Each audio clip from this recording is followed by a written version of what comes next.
Welcome, everyone, to the league. This is your commish speaking and trying to get the fucking camera back on me. Son of a bitch. There we go. Much better. Anyways, it's fucking week 4, and it's turning about, it's turning out to be a little bit different of a fucking season here. We got the new coming Cameron Cavaliers at the top of the fucking West over the old school LA Finesse, over the Vietnam Voyage, and over the SC Titans Elite, all former champions, and the Cameron Cavaliers, not Cleveland, are at the top of the West. In the South, whoa, little bit, wouldn't say top heavy. It's just one team's getting their ass whooped. You got 3 teams at 2-1 there in the South: the Charleston Trolls, Tampa Bay Tiger Sharks, and the Guantanamo Gorillas. The only thing that separates them is points, for which the Trolls are pretty much, I wouldn't say dominating, but they're leading by a significant margin in about, what is that, about 75 points or so, and maybe 65. And and the Sharks are, only up by, maybe 18 or so over the Gorillas. And the Quailmen are at the bottom. Yeah, Quailmen. They they're gonna need a lot of help here in the future. Going on to the East though, woo! It's looking a little bit more structured. You know, the West is kind of topsy-turvy, upside down, bizarro world, but still the West where they're fucking just beating the hell out of each other. The South is fucking weird. Usually it's just they kind of beat the hell out of each other, but they still all somehow lose. Like they all are 0-4 or some shit at the end of week 4 somehow. But over in the East is usually where there's a lot of shit, but there's a lot more structure. Over here, you still got the Rune Dogs at 3-0, the last undefeated team in the league, the Long Island Rune Dogs. You got the Dumpster Fire right on their heels, one game back, one game back behind them. You got the Midlands Mothmen, and then of course one game back behind them, you got the Miami Cartel that are 0-3. One of 2 teams, the Cartel and the Quailmen, that have not amassed a win on the season. Let's get into the power rankings. Y'all are gonna be pissed off about this shit. Mm, mm, mm, mm, mm, mm. Coming in at number 12. Big fucking surprise. No, I'm just kidding. It's the fucking Miami Cartel. Yeah, I mean they're garbage, they're trash, they're ass, whatever the hell you want to call them. Again, until they get a win, until they do anything that can show what the fuck they're made of, they're staying down here at the bottom. Coming in at number 11, you know who it is. It's the French Quarter Quailmen, who again, just literally 2 hours ago completed a trade with the Vietnam Voyagers to send Zach Moss over there. In return, they got Austin Eckler and a 4th-round pick this year, and a 4th and 5th-round pick in 2026. So slight downgrade, getting some picks for the future because this team fucking needs it, and maybe some 4ths and 5ths can help them in the trade shit to help them move up and secure higher picks in the future. Who knows? But that trade went down 2 hours ago. And yeah, Quellman is still down here, and Eckler is out this week, so yeah, it's going to be rough for them. But coming in at number 10, the rest of the shit will surprise you, at least until number 2. Coming in at number 10, you got the Vietnam Voyagers. We just talked about them. Just traded for Zach Moss. They're 1-2 on the season. Not looking too hot. A lot of guys are fucking injured. These guys just can't catch a break. They lost to the Cameron Cavaliers last week by a single touchdown. The newcomers, the Cavaliers, they thought, you know, all of us in the West, me, Head coach of the Finesse. Head coach of the Titans Elite thought, who the hell is this guy coming into the West thinking he's going to do shit? Well, I guess it's about time to recognize because this motherfucker's done shit. And he's 2-1, and the Voyagers are 1-2, and they are dropping. And again, the aforementioned coming in at number 9, though, you got the LA Finesse dropping hard, super hard from last week. Holy shit, they put up 77 points. 77 against Joe, which is normal, you think, right? You think, yeah, 77 against Joe is like normal. That's Joe ball. No. The Titans Elite put up 163 points on these motherfuckers. Holy shit. They almost beat them by 100 points. The Finesse got Joe balled and dunked on at the same fucking time. And that was a disgrace to watch. But hey, man, whatever. You're down here in the bottom like me. On to number 8. Very surprising. Bring on the hate.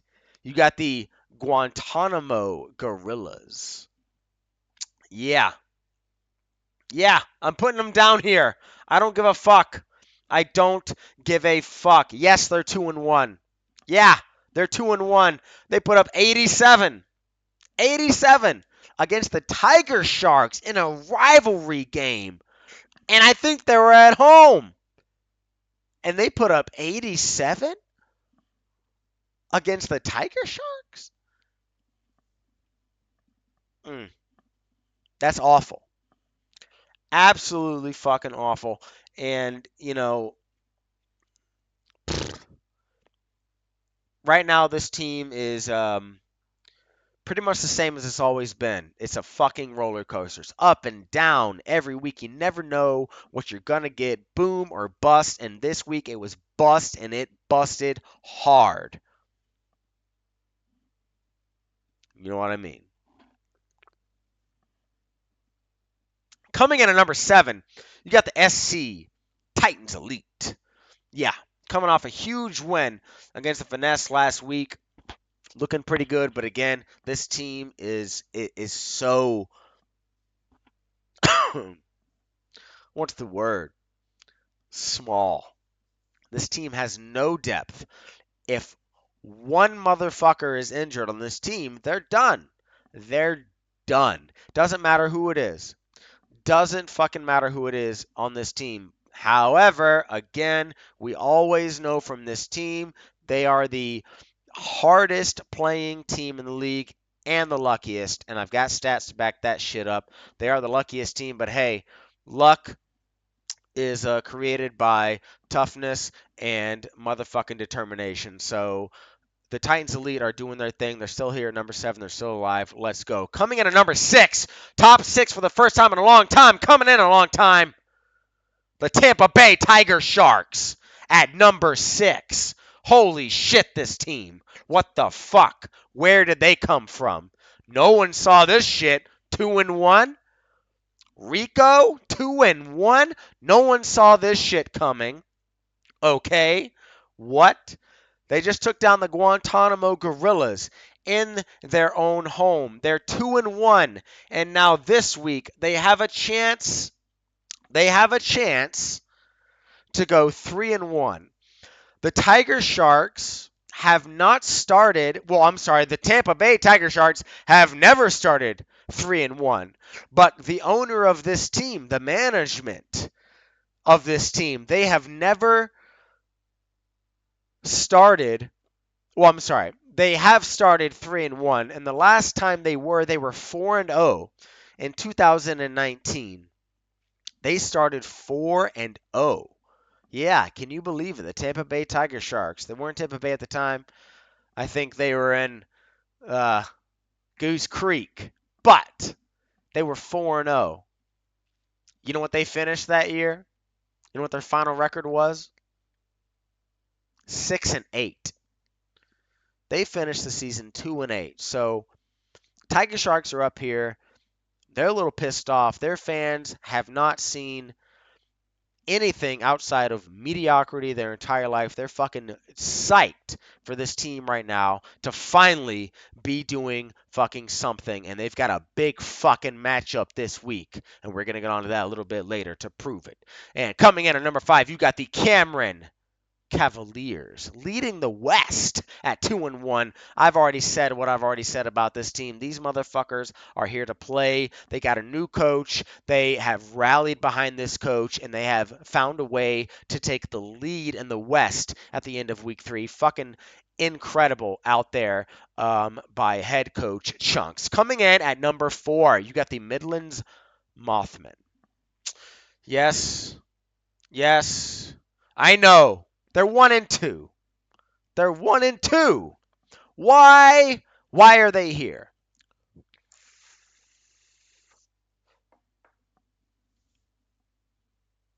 Well, to be honest, it's all a fluke. This team should almost be 3-0, but they're not. This team is kind of like a super version of the Guantanamo Gorillas to where they just boom or bust extremely hard. I mean, when they boom, motherfucker, they've got what, 3 of the top 5 scorers in the league all time on a weekly basis. Not weekly, but you know what I mean. Top 5 weekly score, high score. You know what the fuck I mean? Okay, and but they've also got some of the lowest. So when this team hits, I mean, you're gonna get donkey punched. But when this team doesn't hit, you could probably sit your defense, your kicker, your fucking mom, man. You're fucking good to go. But I got the Mothman here at number 4 because I believe that this team is going to finally start coming together a little bit and starting to show their power outside of the East. And I think it's going to start this week. Coming in at number 3, you got the current champion, Columbia Dumpster Fire. And, you know, I don't know about you guys, but remember the last 2 years with the Dumpster Fire? They had this aura around them, like this type of like, I don't know. It was like this magical fucking thing that you knew that they were gonna put up a fuckload of points almost every single week, and you were looking out for them. You may have been scared the last 2 years for sure. This year, I don't know. I'm feeling kind of, you know, it's pretty fucking mid. But the Dumpster Fire is still one of the best in the league, and that's why they're still up here at number 3. They're pretty solid. Maybe we're just jaded by all of the great performances by this team. It's kind of like watching the Chiefs win. It's like, oh wow, they did it again, or Alabama win. Ah, yeah, well they did it again, you know. But we want to see some blowout shit, because if not, you're gonna drop. Coming in at number 2, rising, you got the Charleston Trolls.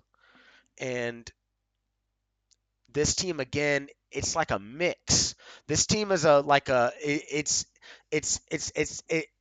kind of scary. This team is like a little mixture between the Long Island Rune Dogs and the Columbia Dumpster Fire in a sense that it has the ability to, I mean, super high boom, super high bust like the Dumpster Fire, but it also has that ability, it also has that wherewithal to stay within this high range, this high floor that the Rune Dogs consistently keep. So this team is dangerous at all times. They're pretty much just a more controlled version of other teams, very well coached, over there in Charleston, and they're sitting here at number 2, only 2-1 on the year, and they've got a pretty easy matchup coming up this week, and we're gonna see what they can do coming on this year. Coming in at number 1, you gotta know who it is. You got the Long Island Rune Dogs, 3-0. I talked about this team last week. I fucking told you guys that this motherfucking team would be scary this year. And again, I don't mean scary like dumpster fire scary to where you know they're going to put up 180 points every single week on you. It's more of scary as in like, oh my God, my team has to be perfect to beat this team. My team has to be at the top of their game at all levels. Not just quarterback, not just the flexes. No, your defense, your kickers got to do some shit. Hell, tight end is low this year. Your tight end's got to be putting up at least probably 8 just to help the fuck out to be able to beat the Rune Dogs this year. The way that they are just consistently putting up these solid high floor numbers, 130 plus every fucking week. And they're just like, whatever, been there before, done that. The coach doesn't do shit, barely makes trades, never picks up players off the waiver wire. You know how much fucking free agent money they got? Millions. Millions. Okay? In the fucking bank. And this team is sitting at number 1. Why? From drafting. This team knows how to draft, and the trades that it does make, they're impactful for a very, very, very long time. The owner of this team can see in the distant future better than the dumpster fire owner. I may say that was a fantastic rise by Coach Spivey from bringing that garbage ass team all the way up to win a title. Sorry, 2 titles. But I feel like the Rune Dogs have always been there, and they're probably the most consistent team in the league. And it's going to be fucking scary, man. But let's get on to the matchups.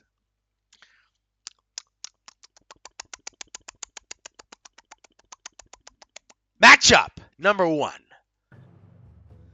You got the 0-3. I mean, do we even need to talk about this shit? I mean, do we really give a fuck? No? Alright. 0-3, 0-3, who cares?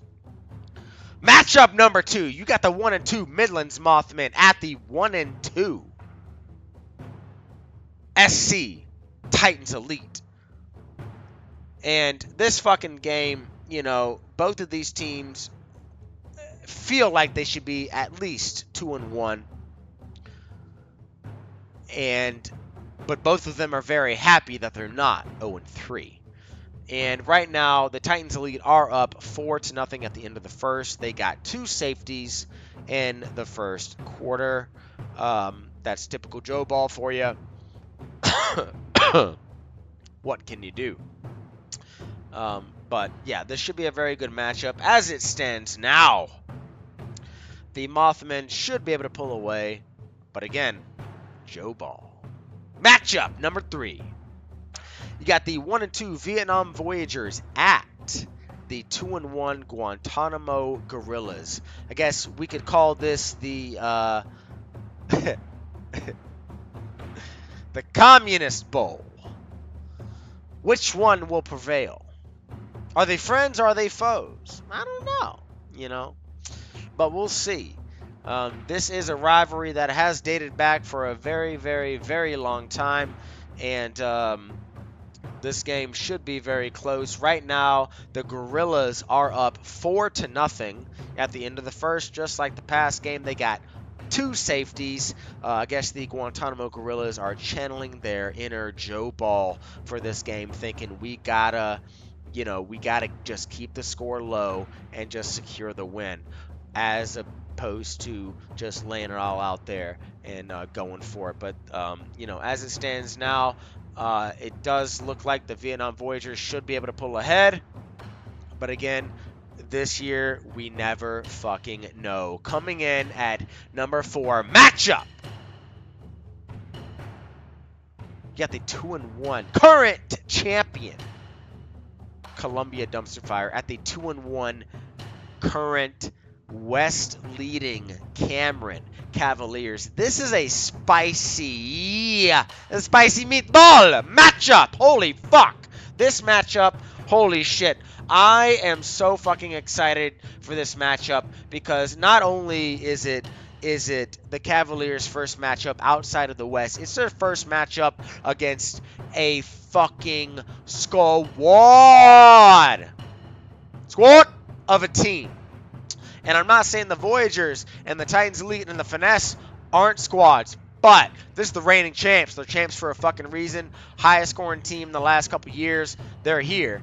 And this is a statement game. This is a big fucking game for both goddamn players. If the Dumpster Fire win, they can keep that pressure on the Rune Dogs should they keep winning or lose, who knows. The Cavaliers, if they win, with the way the West is playing out and the way that shit is going, every fucking win matters. So big in the West. So the Cavaliers can get this. And if they get this, it'll put them on fucking notice. That, hey, Cavaliers ain't here to fuck around. Let's get on to the rivalry game of the week. You got the LA Finesse at the Charleston Trolls, both coming in at 2-1. This is a heavyweight matchup. Right now, the score is 20-30 Trolls at the end of the first half, and it looks like it's going to come down to the wire in this one. I don't know what's going to happen here with this fucking matchup, but the Trolls are here. The Finesse are here. Again, it's the same thing as last game. The Trolls need to win to keep pace. The Finesse need to win so they don't slodge in the mud. They've both, I mean, it's crazy. We're in week 3. We're already almost in must-win territory at this point because of the landscape of the league already, having 2 teams starting 0-3. That almost basically eliminates those fuckers right now, unless magic fucking happens and those teams can rise from the ashes and do some shit. Otherwise, it's a fucking 10-team league. And there's only 6 motherfuckers getting in. So that means there's 4. There's 4 spots that ain't gonna make it. And one of these teams, I bet you at the end of the year, one of these teams will not make the playoffs. E-Man. Matchup! I'm sorry. Fuck matchups. We have the game of the week.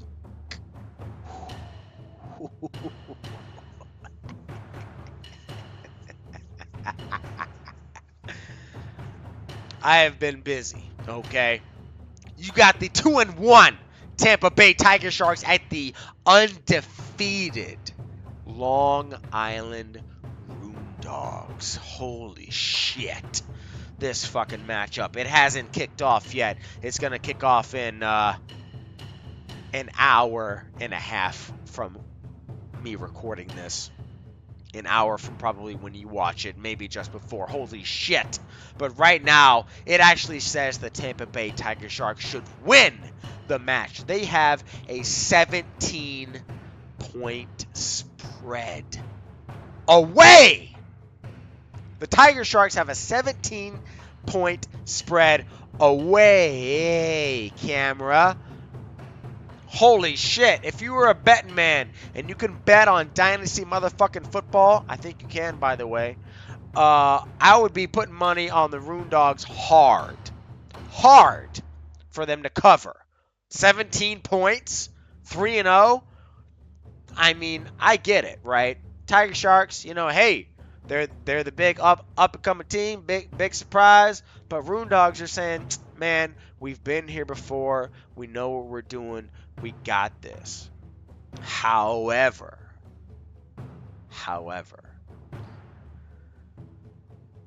this team heavily relies on the running game. Jalen Hurts, Saquon Barkley, and they got to play Tampa. Tampa is no pushover. And I'm not talking about the Tiger Sharks. I'm talking about the Buccaneers. But the Tiger Sharks, obviously, they practice with the Buccaneers. They know how this team plays. They know how to play defense. So they're going to know how to play against the Roondogs. And the Roondogs are going to be without Davante Adams right now. And that is a big blow. And they're going to be without Trey McBride at tight end. So they're going to be missing 2 players. That's why the score is so low. Let's go ahead and see who the fuck the coach will put on, drink.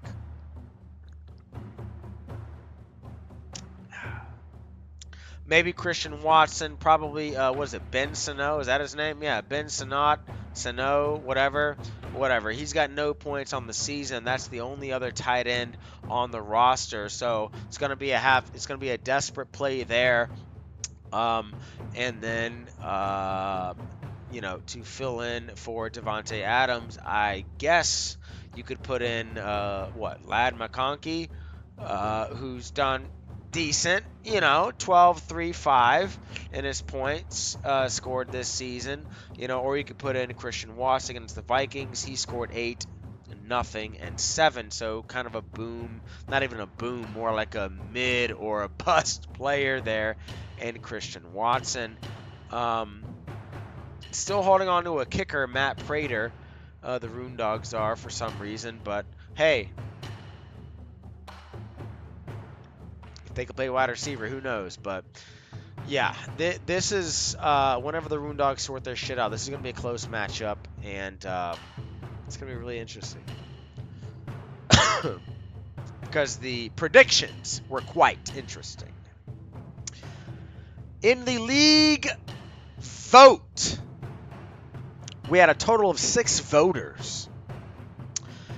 And in that vote,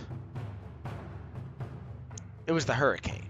The Hurricane made the picks this week, and they had the Cartel over the Quailmen, 66%. Mothmen over Titans Elite, 5-1. Voyagers over the Gorillas in a rivalry game, I think 5-1. But let me check. Yes, 5-1. 4-2 Quailmen. I'm sorry, Cartel over the Quailmen. 5-1 Mothmen over the Titans Elite. 5-1 Voyagers over the Gorillas. Very surprising. 5-1 Dumpster Fire over the Cameron Cavaliers. 5-1 the LA Finesse over the Trolls. Very, very interesting call there. I thought that would be more even out of only 6 people. So it's very interesting because it's, the Cartel and the Quailmen, right? That game was voted for Cartel, 2 to the Quailmen. And then the rest, Mothmen, Voyagers, Dumpster Fire, and Finesse all got 5-1 votes. But the game of the week, Tiger Sharks at the Roondogs. The Roondogs only got 4 votes. 66%, just like the Cartel.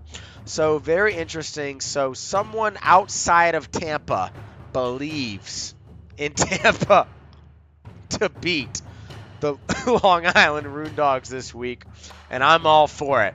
But let's get on to golf. Holy shit. So it was a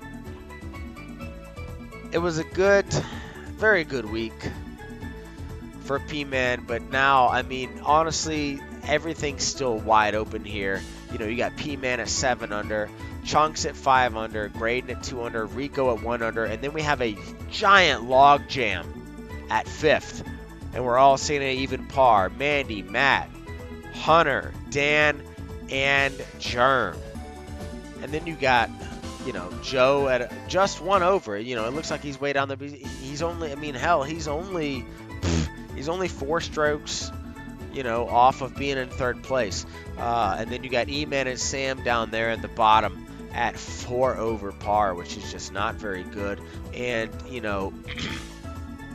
some of these teams would benefit from dropping a few players like Joe. You might want to get rid of the 3 defensive guys you got on your bench. And Mandy, you might want to get rid of Prater. I know you love him, but it's just, when it's time, it's fucking time. And because those are hurting your golf games. Every time you got one of those guys on your bench or something like that and they score any fucking points, that's a bogey. Ooh, that hurts.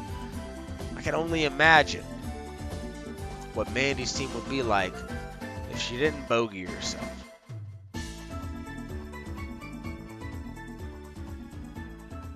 I'll let you interpret that as you will. But that's pretty much it, guys. We're out of here. So, good luck, everybody, this week.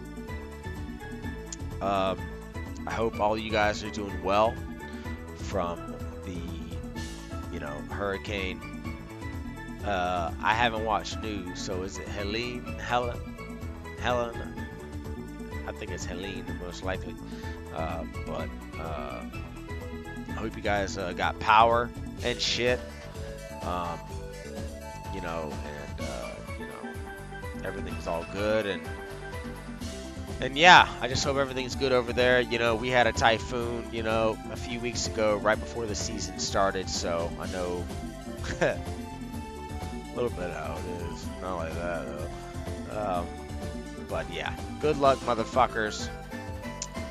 And yeah, so since Joe was not able to make the picks this week, I will allow whoever the fuck was last week. Was it Graydon?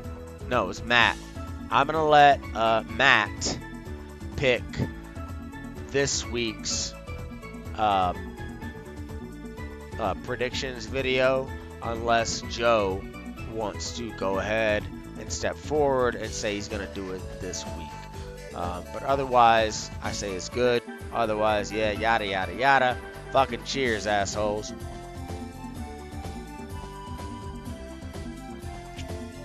Oh yeah. Score!